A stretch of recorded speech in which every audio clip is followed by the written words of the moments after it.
Մարդը ազգային ժողովի ամբիոնից ասում է թոշակառուներին 10,800 դրամով թոշակները բարձրացնենք, որ ինչ են, իրանք չգիտեն այդ փողը ոնց է պետք ծախսել։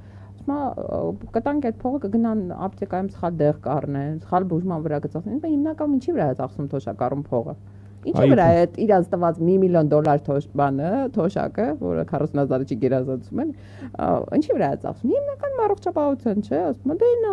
անվճար, точнее ոչ անվճար, այլ այդ գումարով մենք առողջապահական բան կանենք, ապահովագրում կանենք, ու իրանք ասենք, որտեղ առնի, որտեղ բուժվի, այդ 10,800 դրամներ կծախսենք դրա վրա։ Սա ինչ է, հələ մի հատ ինձ այդ ասել է։ Սա մտքի եւ ինտելեկտի փայլատակում է, երբ որ մարդուն ով որ հացի փող չունի, ասում է դե մեկը սոված ես։ Հիմա մեկ որ 10,800 դրամ էլ փող տանք, մեկը դու էլի սոված ես մնալ, չես կշտանալ։ Հետո ասում է այս թոշակառուները շատ ագահ են, էլի։ Անընդհատ ուզում են։